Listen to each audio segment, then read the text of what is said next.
세 사람의 덕목으로 지난 시간에는 언행을 말씀드렸습니다.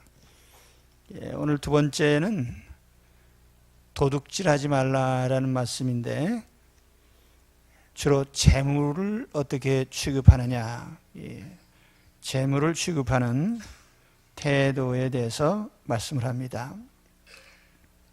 그래서 오늘의 첫 번째 메시지는 도둑질하지 말라, 이 말씀이에요. 도둑질하지 말라. 본문에 도둑질하는 자라는 구절은 영문 성경에 보면은 anyone who has been stealing, 현재 완료형으로 되어 있는데, 과거에 도둑질을 해왔고 현재도 도둑질을 하고 있다, 그런 뜻입니다. 어떻게 예수 믿고 거듭났는데 도둑질을 계속하고 있을까? 이해가 잘 안 되죠. 바울 당시 에베소 교인들의 배경을 보면은 약간은 이해할 수 있을 겁니다. 당시 에베소 교인들의 상당수는 노예 출신이었습니다. 아시는 대로 노예는 자기 소유가 없어요. 그래서 주인의 소유를 사용하는데, 자기 것이 없으니까 그 제주것, 주인의 것을 쓰고 사용했겠죠. 알게도 쓰고 모르게도 쓰고. 그래서 노예는 자기 소유가 없어요. 소유 개념이 없죠. 그래서 일부 노예 가운데에는 주인의 재산을 가지고 도망치는 경우도 있었습니다. 바로 성경에 오네시모라는 사람이 그런 사람이에요. 바울이 로마에 있을 때 한 사람을 전도를 했는데, 그 사람이 노예 출신이었어요. 오네시모라는 사람인데, 근데 공교롭게도 그 오네시모가 있던 주인이 누구냐 하면은 빌레몬이라는 사람이에요. 골로새 교회의 지도자로 있는. 근데 빌레몬 역시 바울이 전도해서 제자 삼은 사람이에요. 그러니까 오네시모도 바울의 제자이고 빌레몬도 바울의 제자이고, 그래서 바울은 빌레몬에게 오네시모를 돌려보내면서 이제는 노예로 받아주지 말고 그리스도 안에서 형제로 받아달라, 그런 부탁을 하죠.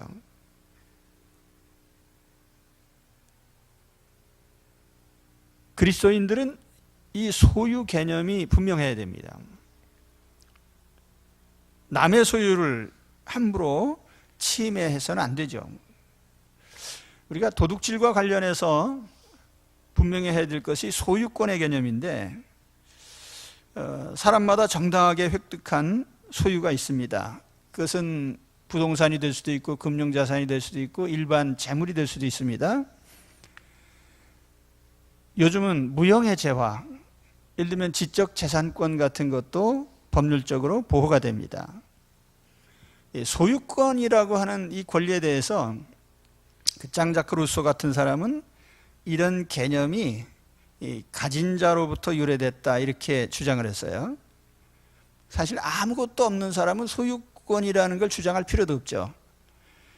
권력이든 재산이든 가진 자가 자기 것을 보호하기 위해서 만든 것이 소유권이라고 하는 제도다.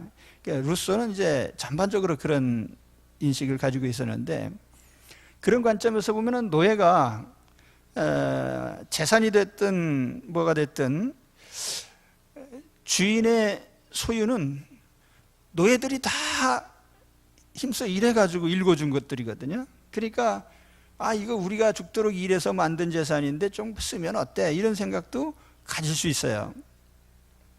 아마 그런 생각에서 오네시모 같은 사람이 나왔을지도 모릅니다. 그러면 우리 그리스도인들도 그런 관점에서 소유권을 생각해야 되느냐? 결코 그렇지 않습니다. 성경의 관점에서 보면 성경은 분명하게 소유권을 인정하고 있어요. 그래서 제8계명에 보면 너희는 도둑질하지 말라, 도둑질하지 말지니라, 8계명에 분명히 있죠. 그런가 하면 제10계명에서 더 그 개념을 확대시켜요. 내 이웃의 집을 탐내지 말라. 내 이웃의 아내나 그의 남종이나 그의 여종이나 그의 소나 그의 낙이나 무릇 내 이웃의 소유를 탐내지 말라. 그 하나님께서 사람마다 주신 일정한 소유가 있습니다. 그것을 솔로몬은 이것을 분복 혹은 몫이라 그렇게 얘기를 했습니다. 하나님이 주신 목, 포션입니다. 하나님 주신 목. 사람이 하나님께서 그에게 주신 바 그 일평생에 먹고 마시며 해 아래서 하는 모든 수고 중에서 낙을 보는 것이 선하고 아름다움을 내가 보았나니 그것이 그의 몫이로다. 몫이라고 하는 이름을 썼습니다. 그러니까 소유권이라고 하는 것은 하나님이 보장하신 권리예요. 우리가 각 사람이 정당하게 획득한 소유에 대해서 그것을 보호해 줄 의무가 있고 빼앗을 권리는 없습니다.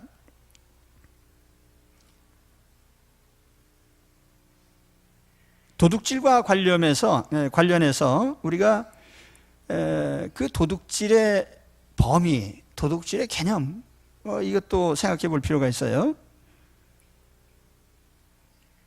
성경의 율법은 법률적인 성격이 있고 윤리적인 성격도 있습니다. 자, 제8계명은 도둑질하지 말라 이렇게 돼 있어요. 법률적인 조문과 같습니다. 법률적 성격이라고 하는 건 위반하면 처벌받는다는 뜻이에요. 근데 윤리적이라고 하는 건 뭐냐면 양심법에 저촉되는 거죠. 예를 들면 제10계명은 탐내지 말라. 그 탐내지 말라고 하는 게 탐내는 게 겉으로 드러나질 않아요. 가령 어떤 사람이 저 큰 빌딩을 바라보면서 아이고 저거 내 거 되면 좋겠네. 그리고 또 아름다운 여인을 보면서 아이고 저 사람이 내 소유가 되면 좋겠네. 이런 생각을 속으로 했다고 합시다. 속으로 생각한 거 가지고 죄라고는 안 해요. 근데 하나님은 다릅니다. 그래서 마음으로 누구를 미워해도 살인이에요. 그러니까 하나님은 법률적인 것과 윤리적인 것을 동시에 다 보시는 분입니다. 그리고 계명이라고 하는 것이 그런 성격이 있어요. 자, 그렇다고 하면은 우리가 양심법상 도둑질은 탐욕도 도둑질이 될 수가 있는 거죠. 요즘 우리가 구체적으로 얘기하면은 경자 들어가는 거 있잖아요. 경마, 경정, 경륜, 카지노, 복권 뭐 이런 것들. 자, 우리가 그거를 하나님도 기뻐하실까를 생각해 봐야 되는데 세상에는 합법적이지만 하나님 보시기에 도둑질인 것이 많이 있습니다. 그 단테의 신곡에 보면은 거기에 지옥편에 9개의 서클이 나오는데 그 중에 8번째, 9번째가 이제 가장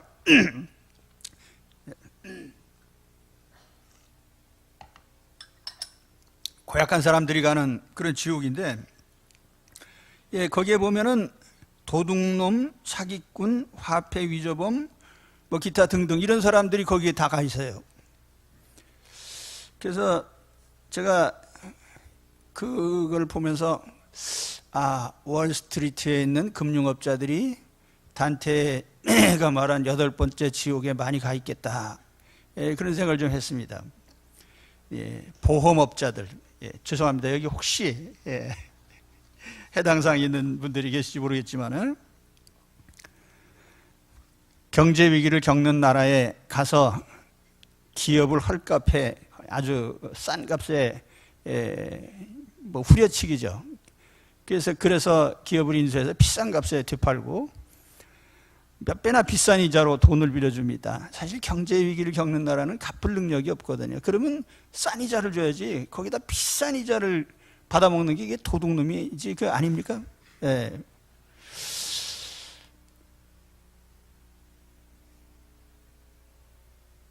그러니까 하면 우리가 아는 대로 이 금융업에서 이게 여러 가지 뭐 파생 상품 이런 게 많은데 그거를 아는 사람이 별로 없을 거예요.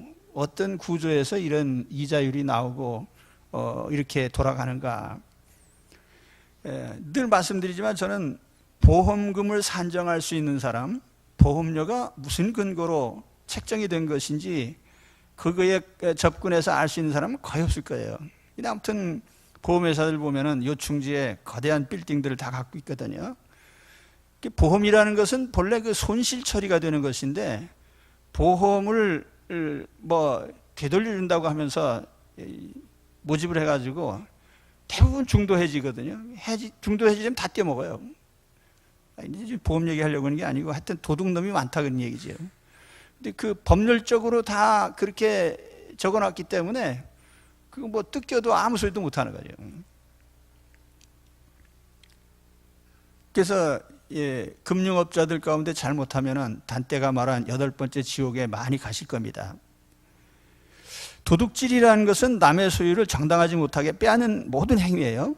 그리스도인들은 남의 소유권을 보호해 줄 의무가 있습니다. 하나님이 주신 각자에게 주신 몫이 있는데 그것을 존중해 줘야죠. 동시에 정당한 소득 활동을 할 의무도 있습니다. 그것이 도둑질하지 말라고 하는 이 말씀의 취지죠. 그러니까 우리가 그리스도 안에서 우리는 지금까지 어떤 경제 활동을 했든지 간에 하나님이 보시기에 도둑질에 해당하지 않는 것을 해야 됩니다. 이쯤에서 한번 아멘 해도 되겠죠. 그죠? 하나님이 보시기에 정당한 소득 활동을 하십시오. 도둑질하지 말라고 했으니까요. 그런데 두 번째 메시지는 뭐냐면은 다른 사람과 나누기 위해서 노동을 해라, 그런 얘기입니다. 노동의 목적은 타인과 나누기 위함이에요. 본문에 구제한다라는 이 단어가 나눈다는 뜻입니다. 영어로 share입니다. 나누는 것. 그래서 NASB 성경에는 오늘 말씀의 그 구절을 in order that 뭐뭐 하기 위해서 he may have something 무엇인가 가져야 되는데 to share with him 나누기 위해서 who has need 필요로 하는 사람, 말하자면 뭔가 결핍된 사람과 나누기 위해서 노동을 한다, 그런 뜻이에요. 뭔가 필요로 하는 사람과 나누기 위해서는 내 손에 뭔가 있어야 되는데 그 내 손에 뭔가 가지기 위해서는 그것은 남의 거 뺏어 가져갈 수는 없잖아요. 내가 어떤 형태로든지 그것을 얻어서 내 노력으로, 그래서 우리가 다른 사람에게 줘야 됩니다. 바로 이런 목적에서의 노동이 바로 신성한 노동이 되는 거예요. 노동의 목적이 신성하다라고 하는 것은 다른 사람과 나누기 위해서 노동할 때 그 노동이 신성해지는 거예요. 자, 우리가 크게 보면 노동이라고 하는 건 자기 먹기 살기 위해서, 자기 하나 먹고 살기 위해서 하는 노동이 있고요. 다른 사람을 위한 노동이 있는데 그것이 천국의 노동과 지옥의 노동이 나눠지는 갈림길입니다. 우리가 다른 사람을 위해서 노동하면 그거는 신성한 노동이 되는 거예요. 그런데 자기 하나 잘 되기 위해서 자기만을 위해서 노동한다면 그거는 이제 이기적 노동이 되는 거죠. 그렇기 때문에 똑같은 노동이지만은 그 노동의 품질이 전혀 다른 거예요. 오늘 우리는 우리가 천국 백성이기 때문에 우리는 노동을 신성한 노동을 해야 돼요. 신성한 노동이라는 건 다른 사람을 위한 노동이고 다른 사람과 나누기 위한 노동입니다.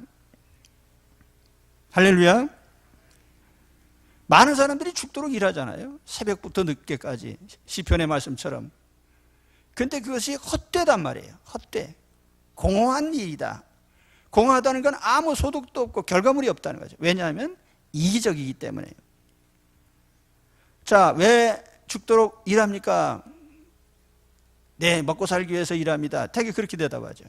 어떤 사람은 웰빙을 하기 위해서, 또 어떤 사람은 부자가 되려고. 근데 공통점은 뭐냐면 자기만을 위한 것이라는 거죠. 나의 노동과 나의 소유가 타인과의 나눔을 목표로 할 때 그 노동도 소유도 가치가 있습니다. 그래서 다른 사람과 상관이 없는 소유, 나눔이 없는 소유는 아무 가치가 없어요. 그저 쌓아놓은 물질 덩어리에 불과합니다. 우리 한국 사회는 일본이나 서구 사회와 같이 점점 계층 이동이 힘든 사회로 되어가고 있습니다. 이 모든 학자들이 다 함께 인정하고 있는 사실이에요. 이제는 어떤 사람이 새로운 계층으로 옮겨가기가 굉장히 힘듭니다. 소득이 양극화되고 부가 편중되어 있고 빈익부, 부익부가 심화되고 취직도 힘들고 돈 벌기도 힘들고 그래서 요즘 젊은이들 가운데 가진 생각이 뭐냐면, 난 그 중고등학생도 아니고 대학생이 그런 생각한다는 것에 대해서 참 심각하게 받아들이는데요. 만일 10억을 얻을 수 있다면 몇 년간 감옥에 가겠느냐 했더니 가겠다 하는 사람이 절반이 넘어요. 참 국가적으로 심각한 정신 상태, 참 심각합니다. 우리도 얼굴이 심각해져야 돼요, 이런 얘기할 때는요.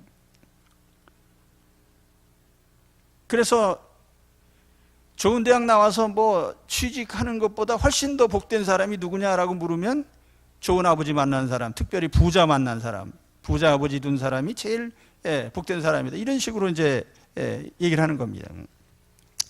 제가 얘기하고 싶은 건 이제 부자 얘기를 하려는 게 아니고 욕먹는 부자 얘기를 좀 하려고 합니다. 욕먹는 부자.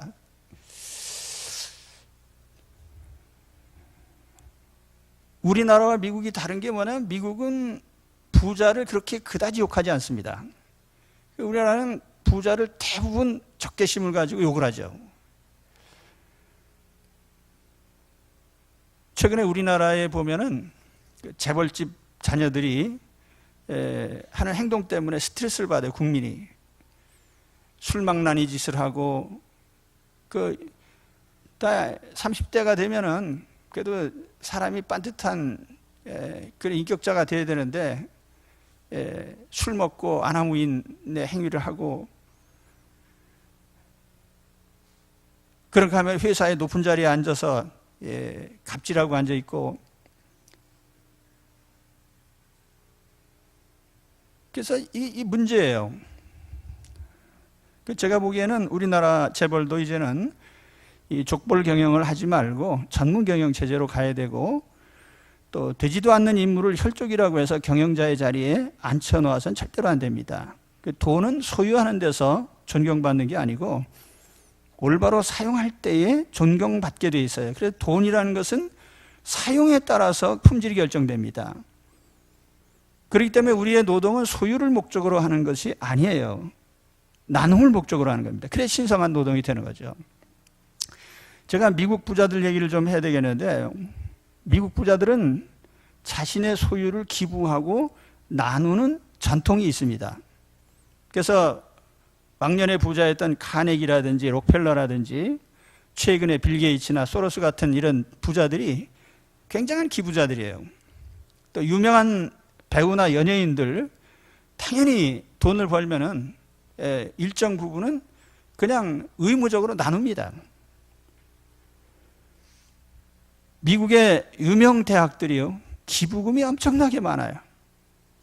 스탠퍼드나 하버드 같은 데에 1년에 들어오는 기부금이요 10억 달러가 넘어요. 우리 돈으로 1조 2천억. 저도 대학 졸업한 지 지금 몇십 년, 반세기나 가까이 되는데 아직도 모교에 뭐 좀 하고 영수증 같이 옵니다.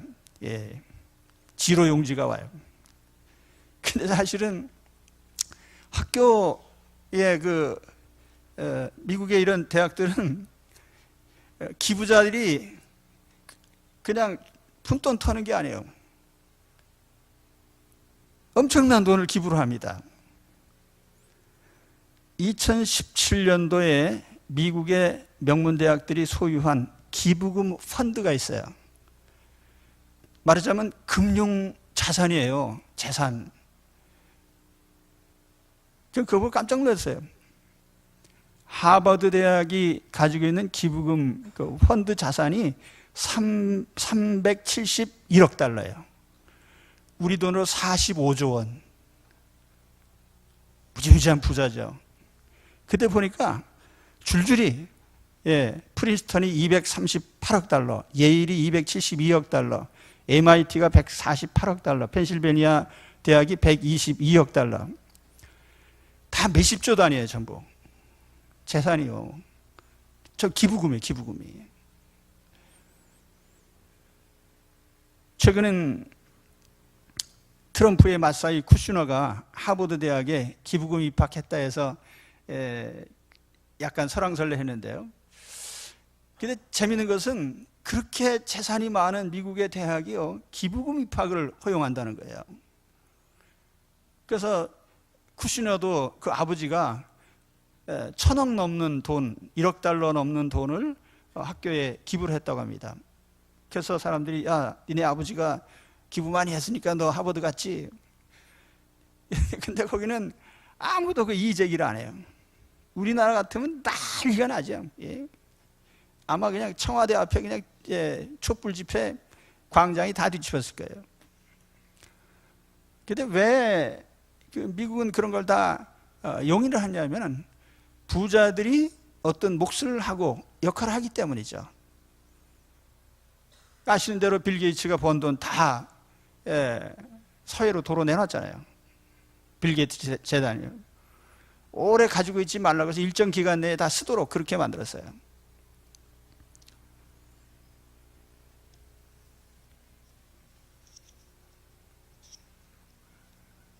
우리도 때로는 부자 되려고 일합니다. 그렇지만은 부자가 되었다고 하면 그 돈은 나눔의 돈이 돼야 되는 거죠. 그래서 오늘 이 말씀, 나누기 위해서 노동하라고 하는 이 말씀을 마음에 담아두세요. 우리 왜 일하느냐? 필요로 하는 사람과 나누기 위해서 일한다. 자, 돈을 많이 벌고 싶어도 벌 능력이 없는 사람이 있어요. 근데 어떤 사람은 돈을 잘 벌어요. 그 혼자 누리라고 준 게 아니라 네가 많이 벌었으니까 보다 많은 사람에게 네 손으로 나누라는 그런 명령이죠. 네. 그래서 나눔을 목적으로 한 노동이 신성한 노동이고 천국의 노동이다. 이거를 이제 우리가 기억해야 됩니다. 짱발장은 아시는 대로 빵 한 개 훔친 죄로 19년간 감옥살이를 했습니다. 그리고 감옥에서 나와서 새 사람이 된 후에는 그가 열심히 노동을 하죠. 땀 흘려 일하고 그 결과로 인정을 받고 파리 시장까지 됩니다. 그래서 존경받는 사람이 됐죠. 우리가 아무리 배고파도요, 남의 빵을 훔쳐서는 안 되는 겁니다. 그래서 자기 손으로 노동을 하고 주기 위한 노동자가 되는, 그것이 하나님의 뜻입니다. 사도 바울은 복음을 전하면서 언제든지 적극적으로 가난한 사람들을 돕는 일에 항상 앞장섰습니다.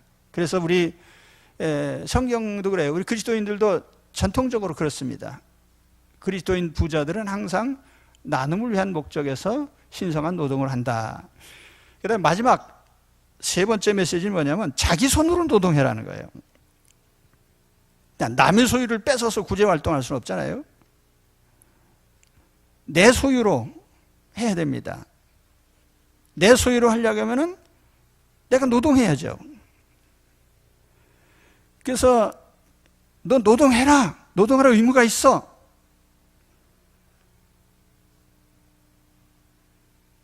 그래서 그 NIV 성경에 보니까 이 귀절을 또 이렇게 번역을 했습니다. But must work. 일을 해라. Doing something useful. 유용한 일을 하기 위해서. 그리고 with their own hands. 그 자신들의 손으로. 네 손으로 노동해. 그런 소리예요. 네 손으로 노동해. 주로 육체 노동을 의미합니다.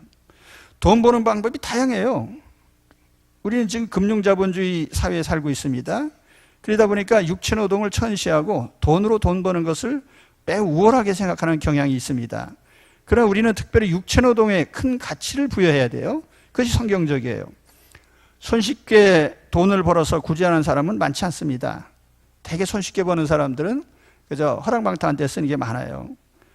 땀 흘려 번 돈으로 구제하는 것이 진정한 가치가 있습니다. 그래서 하나님은 노동의 가치를 부여하십니다. 하나님은 아담에게 네가 얼굴에 땀이 흘려야 넌 먹고 살게 된다.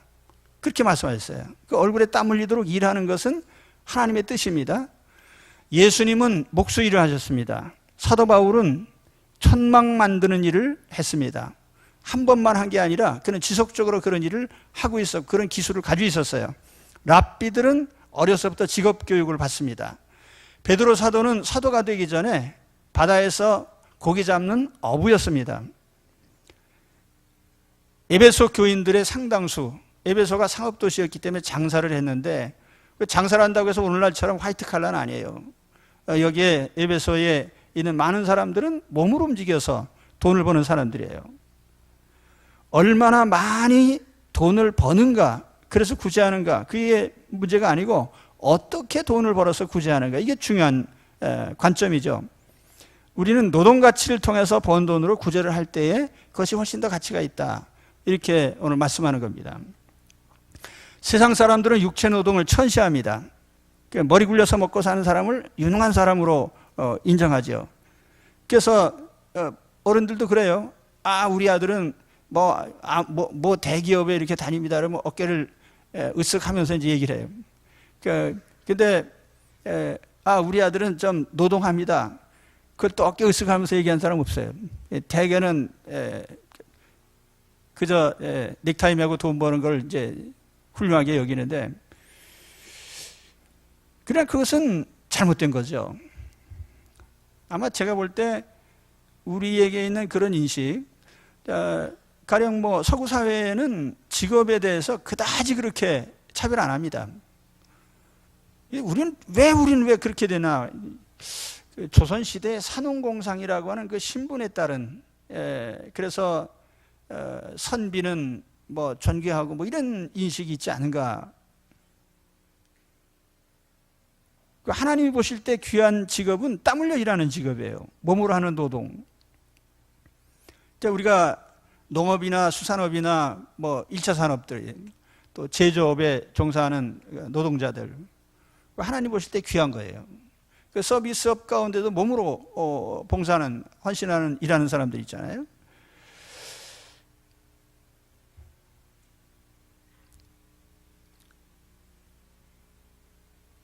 (5월 1일이) 노동절이었죠. 근데 서구 사회도 사실은 그런 역사적으로 보면은 노동자들의 그런 많은 저항과 사회운동을 통해서 이제 상당히 그 입지가 개선이 됐어요. 그 5월 1일이 노동절이 된 이유는 1886년에 5월 1일 날 미국의 노동단체들이 하루 근로시간 8시간을 쟁취하기 위해서 대대적인 시위를 벌였습니다. 그 당시에 미국 노동자들이 이제 저임금과 또 그 좋지 않은 환경에서 일을 하면서 많은 고통을 받고 있었는데, 그런 결과로 이제 그 노동자들이 들고 일어났고, 그것이 이제 전 세계적으로 확산이 돼 가지고 마침내 1889년이죠. 그래서 전 세계적으로 그 5월 1일을 노동절로 지키기로 그렇게 결정이 된 겁니다. 사실 오늘날에도 보면은 육체 노동하는 사람들의 그런 노동 가치를 상당히 그렇게 뭐 가치 있게 여기지 않아요. 어떻게 하든지 일하지 않고 머리 써서 돈 버는 것. 그런데 노동자들의 수익성은 그다지 높지 않아요. 뭐 아무리 우리가 근로자들 뭐 억대 연봉하지만은 뭐 그게 답니다. 그러나 머리 써서 돈 버는 사람들 보면은요, 엄청난 떼돈을 벌잖아요. 그러니까 우리가 이런 인식, 노동에 대한 인식을 바꿀 필요가 있겠다. 우리 그리스도인들은 그렇습니다. 또 우리 사회에 일하지 않고 손쉽게 먹고 사는 사람들이 많이 있습니다. 또 그런 사람 부러워해요. 요즘 우리 청년 일자리가 많이 부족합니다. 근데 일본은 보니까 일손이 부족해가지고 오히려 외국인들을 많이 데려다 씁니다. 상당히 이게 참 부럽다 그런 생각을 했는데, 또 우리도 들여다보면은 우리나라의 외국인 노동자가 몇십만 명이 와서 일하고 있단 말이에요. 저희가 건축을 하면서 학교 공사하면서 들여다보니까 노동 현장에요, 하루 웬만큼 그저 경험이 있는 그런 노동자면 하루 임금이 20만 원이에요. 근데 우리가 일자리가 없다 이렇게 말하는 것은 아마 그 이제 넥타이 매고 그런 식의 일자리를 의미하는 게 아닌가. 육체 노동을 천시하는 그런 환경 속에서 나온 결과가 아닌가 하는 생각을 합니다. 사도 바울은 우리 손으로 일하라고 했어요. 그리고 그 스스로 항상 육체 노동을 했습니다. 데살로니가전서 2장 9절에 보면은 형제들아 우리의 수고와 애쓴 것을 너희가 기억하리니 너희 아무에게도 폐를 끼치지 아니하려고 밤낮으로 일하면서 너희에게 하나님의 복음을 전하였노라. 사실 노동이라는 것은요, 단순하게 돈 벌기 위한 목적만 있는 게 아니고 노동은 많은 인생에 교훈을 줍니다. 노동하는 사람은 그렇기 때문에 인격이 성숙될 수 있어요. 야곱은 라반의 집에서 20년 동안 노동하면서 그가 평소에 하던 대로 잔꾀를 부리는 습성이 없어졌습니다. 또 묵묵히 일하면서 때를 기다릴 줄 아는 꽤 성숙된 사람이 됐죠. 저는 초등학교 때까지 농촌에 살았는데, 그래서 시골서 살다 보니까 어려서 농사일을 좀 거들었어요. 모 심기도 해보고, 또 봄에 보리를 베고 보리단을 나르기도 하고, 물지개를 지고 우물에서 물을 길어오기도 하고, 맷돌질도 해보고, 돼지에게 꼴도 매서 갖다 주고. 근데 제가 지금도 어렸을 때 익힌 그 기술이 몇 가지 있습니다. 여러분 볏짚으로 새끼 꼴 줄 아세요? 저는 새끼 잘 꼽니다. 또 낫으로 잔디를 깎을 줄 아세요? 예, 저는 잘합니다. 낫질하는 거, 또 새끼 꼬는 거, 아니면 삽질하는 거, 땅 파는 거 딱 보면 알아요. 저 사람이 삽질 해봤는지. 그런 거 이제 다 할 줄 알아요. 어렸을 때 익혔는데, 사실 육체 노동이라는 거는 인생 수업입니다. 그래서 육체 노동을 잘 하는 사람이 인생을 잘 살 수 있는 사람이에요. 육체 노동을 잘하는 사람 치고 세상에 나쁜 사람 별로 없습니다. 네. 그래서 우리가 그 육체 노동이라는 걸 전시할 것이 아니고 노동 가치를 새롭게 인식하는 것이 필요합니다. 그래서 오늘 우리가 사도 바울이 그 자기 손으로 일해 라고 하는 이 말씀 마음에 잘 새겨두세요. 그리고 세상 사는 거에 편하게 살려고 하지 말고 나 하나 먹고 살기 위해서 그렇게 땀 흘리는 게 아니라 노동이라는 것은 나도 먹고 살지만 타인을 위한 것이다. 그럴 때 그 노동이 신성한 노동이 되고 가치가 있는 것이라는 것을 마음에 기억하시기 바랍니다. 바로 그것이 거듭난 사람의 모습이라는 거예요. 우리가 예수 믿고 새 사람 됐다고 하는 표시가 뭐예요? 예수 믿고 새 사람 됐다고 해서 아주 그냥 모양새가 근사하고 외형적으로 그런 겁니까? 아니에요. 지난 시간에 말씀드렸죠. 언행이 바로잡힌 사람이 거듭난 사람이다. 또 물질을 어떻게 다루느냐가 거듭난 사람의 진정한 모습이에요. 그렇기 때문에 오늘도 우리 노동에 대한 이 바울이 에베소 교인들에게 보낸 생활편에 이 말씀을 마음에 새겨두시기 바랍니다. 다시 한번 본문을 읽어보겠습니다. 도둑질하는 자는 다시 도둑질하지 말고 돌이켜 가난한 자에게 구제할 수 있도록 자기 손으로 수고하여 선한 일을 하라. 아멘. 기도하겠습니다.